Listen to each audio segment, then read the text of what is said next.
Hi, I'm Ms. Osborn. Yeah. Go ahead and introduce yourself. All right. I am the co-chair of the Peace Education Center, as Tom had said. And if I could pick on Tom for a moment, he had it easy. He got to document what's already happened. And I have to look ahead. And that's really difficult because speculating ahead of time, just what's going to happen, who really knows? The Peace Education Center has always been a local organization that takes on global issues. But with the information that Tom had given in his talk, it's given me some insight on what to speculate looking ahead into the future of the global peace movement. When the global peace and justice communities do look forward, we have a lot of obstacles facing us. Wars over oil would soon be sidelined for wars over fresh water. Food, which is already monopolized by corporations, will continue to take seeds from the hands of farmers and individuals who are capable of producing and securing food for themselves. The current solutions to conflicts we see today, Palestine, Israel, Iraq, Afghanistan, look as though there's no end in sight. Poverty still grips the larger percentage of the world's population. Women around the world still are not treated as equals, and neither are racial, religious, and ethnic minority groups. People are still continuing to die because of their sexual orientation. Human trafficking, modern-day slavery, is worse than it was in the days when the slave trade was a legitimate industry 150 years ago. Genocide still happens, even though it was sworn that it would never happen on our watch again. When looking at the problems, even just within the United States, we still imprison children for life without parole. We allow the death penalty. We refuse to sign UN treaties, such as the Convention on the Elimination of All Forms of Discrimination Against Women and the Treaty for the Rights of the Child. We are a founding nation of the UN and wrote, with other founding nations, the Declaration of Human Rights, but failed to adhere to the principles we ourselves drafted. We refuse to join the International Criminal Court, for we fear we might be challenged on our actions, such as torture. And these are only a few of the problems looming over our future. We must do something, and we need the majority of the population to get behind us on these issues, or these problems will destroy the future for everyone. But to get the public behind us, we must fight complacency, ignorance, and fear we see in the general population. Now, I just watched a new left media video of the Tea Party on Capitol Hill last weekend. I don't know if any of you have ever seen these Tea Party videos, even on the news, when they're up there screaming about what they're trying to defend freedom. They're trying to defend democracy against socialism, fascism, whatever it is they're fighting.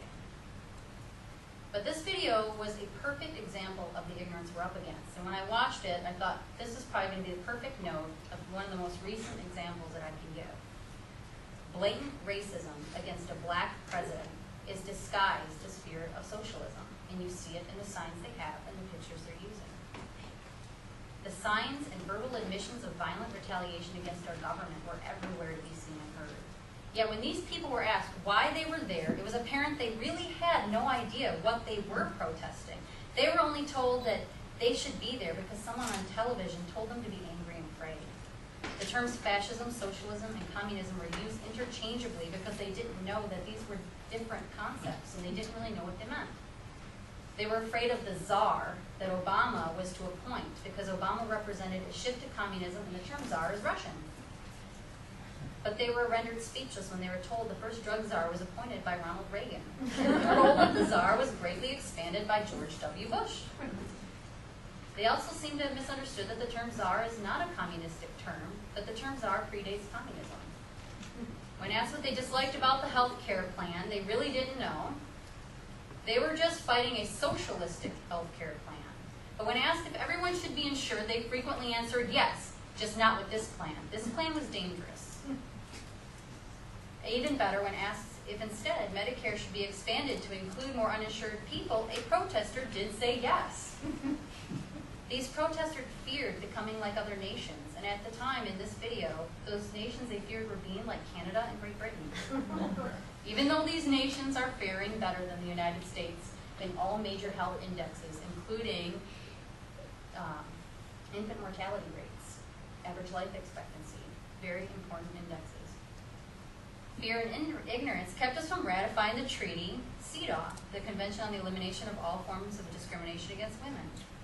Just because Senator Jesse Helms told people it would allow abortions for all women and it would make prostitution a legal profession. It only takes a quick read through this treaty to see that it's not true. Fear and ignorance got us swept up into a wave of patriotism when marching off to the war in Afghanistan and Iraq. And these are just examples of the type of fear and ignorance we're up against when we face many justice issues.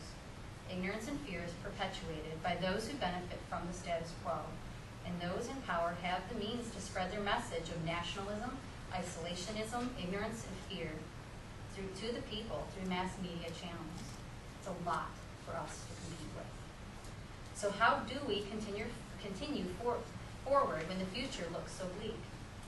Well, all throughout history, the peace communities have faced what looked like unstoppable forces. And even now, we cannot lose hope. We cannot let despair or anger, though righteous as this anger may be, take over and blind us from that purpose. Naomi Klein wrote, "We activists, whether grassroots organizers, researchers, or theorists, tend to hop from one atrocity to the next. Sweatshops, poisons, sickness, war, until we are pickled in horrors. Gradually our beliefs, rather than flowing from love for what we are protecting or building, start to flow from more dangerous sources, rage and bitterness." She's right. Or even I have found myself angry, spouting off about how people are allowing terrible injustices to take place, and for those who know me well, know that this spouting usually includes a stream of obscenities. They're laughing because they know. But going back to what Tom talked about, the past successes of the peace and justice communities should give us all hope. All along, we, the peace and justice communities, have been fighting against such atrocities and the ignorance and fear that goes with them. Ignorance in its most dangerous form, as it is based on racism, sexism, classism, or just plain the other. We've always been there, educating the masses and using grassroots activists to defeat this ignorance, fear, and complacency one person at a time until our voices collectively are too loud to be ignored. Injustices that looked impossible to overcome have been overcome. Suffrage, civil rights, the end of apartheid, peaceful independence movements around the globe. The list goes on with successes of those before us. We fight the ignorance that allows people to commit an injustice or to stand idly by while people suffer around them with education. Education takes many forms through art, music, theater, protests, articles, photographs, books, lectures. The list goes on and on. Everything we do out there in the world is educating those who see and hear us. And we educate because we have to believe that people are inherently good, and that once they learn that the other is human, is like them, and they can relate to their suffering, we have to believe they will do what they can to stop it. We've been successful because we're persistent. The peace and justice community knows that the impossible will take a little while, and we persist because we celebrate the small successes that come with that. People will not always respond in favor when they first hear our message, but eventually truth wins and public opinion will begin to sway in our favor. And I say truth because whenever you err on the side of humanity, that's the truth. Today, even seeing a discussion after the siege in Gaza in the press and on Capitol Hill about the plight of the Palestinians is the beginning of a success. The silence has been broken. People are not afraid to challenge Israel as an infallible being. The silence has been broken, which is the essential first step. That is something we can celebrate in and move forward with. And even if we don't have the mass media market, once we're out there, the debate begins. We still move forward, we persist, our message is heard. Eventually our numbers will add up, even if only one person at a time, and a movement is born. The global peace movement has always been there to move humanity forward. Even when we have been mocked and ridiculed, such as in our protests leading up to the Iraq War, we now find the press and the rest of society catching up to what we've been saying all along about this war.